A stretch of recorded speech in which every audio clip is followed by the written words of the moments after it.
মুখের কথায় বারবার ইরানকে হারিয়ে দিলেও কঠিন বাস্তবতা এবার হাড়ে হাড়ে টের পাচ্ছে যুক্তরাষ্ট্র ও ইসরায়েল। কারণ তারা যতই ইরানে হামলা করে ক্ষয়ক্ষতি করুক না কেন, কোনোভাবেই দমানো যাচ্ছে না ইরানকে। আর তাই শুরুতে ইরানকে হারানো সহজ বলে মনে করার খেসারত দিতে হচ্ছে ট্রাম্প নেতানিয়াহুকে। ইরানকে হারাতে প্রায় সব প্রযুক্তি ব্যবহার করে ফেলেছে ট্রাম্প, তারপরেও আত্মসমর্পণ করেনি তেহরান। এবার ট্রাম্পকে কোনো তোয়াক্কা না করে ভয়ঙ্কর মিসাইল হামলা চালিয়েছে ইরান।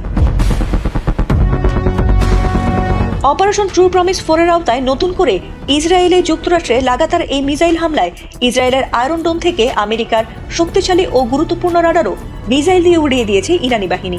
এছাড়াও সৌদি, আমিরাত, কাতার, কুয়েত সহ যেসব দেশে মার্কিন ঘাঁটি আছে সেসব দেশে হামলা চালাবে না বলার পরও ট্রাম্পের হাস্যরস ও ইরান দুর্বল হয়েছে বলায় আবারও খেপে গিয়ে নতুন করে হামলা চালিয়েছে ইরান। ইসরায়েলে হামলার পর থেকে যেন এক মুহূর্ত স্বস্তি মেলেনি ইহুদিদের। দফায় দফায় মিসাইল হামলায় সেখানে থেকেই বাজছে সাইরেন, আর তাতে আতঙ্কে যে যার মতো ছুটে পালাচ্ছে জীবন বাঁচাতে। অনেকে তো আবার বাংকারেও নিয়েছে আশ্রয়। দুশ্চিন্তা, আতঙ্কে নির্ঘুম রাত পার করছে ইসরায়েলিরা। এমনকি এ ধরনের পরিস্থিতিতে অসুস্থ হয়ে পড়েছে ইসরায়েলের বেশিরভাগ মানুষ। যুক্তরাষ্ট্র ও ইসরায়েলের যৌথ হামলার জবাবে ইরানের পাল্টা হামলা শুরুর পর থেকে এখন পর্যন্ত অন্তত 1929 জন ইসরায়েলিকে হাসপাতালে ভর্তি করা হয়েছে। ইসরায়েলের স্বাস্থ্য মন্ত্রণালয় এই তথ্য নিশ্চিত করেছে।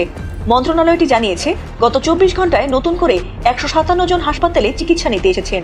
চিকিৎসাধীন ব্যক্তিদের মধ্যে 9 জনের অবস্থা আশঙ্কাজনক, 42 জনের অবস্থা মাঝারি ধরনের গুরুতর এবং 70 জনের আঘাত সামান্য।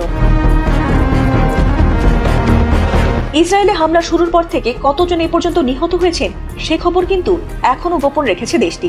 অনেকেরই ধারণা, নিজেদের শক্তিশালী বোঝাতেই হয়তো এসব সংবেদনশীল বিষয়গুলো সামনে আনতে দিচ্ছে না ইসরায়েল।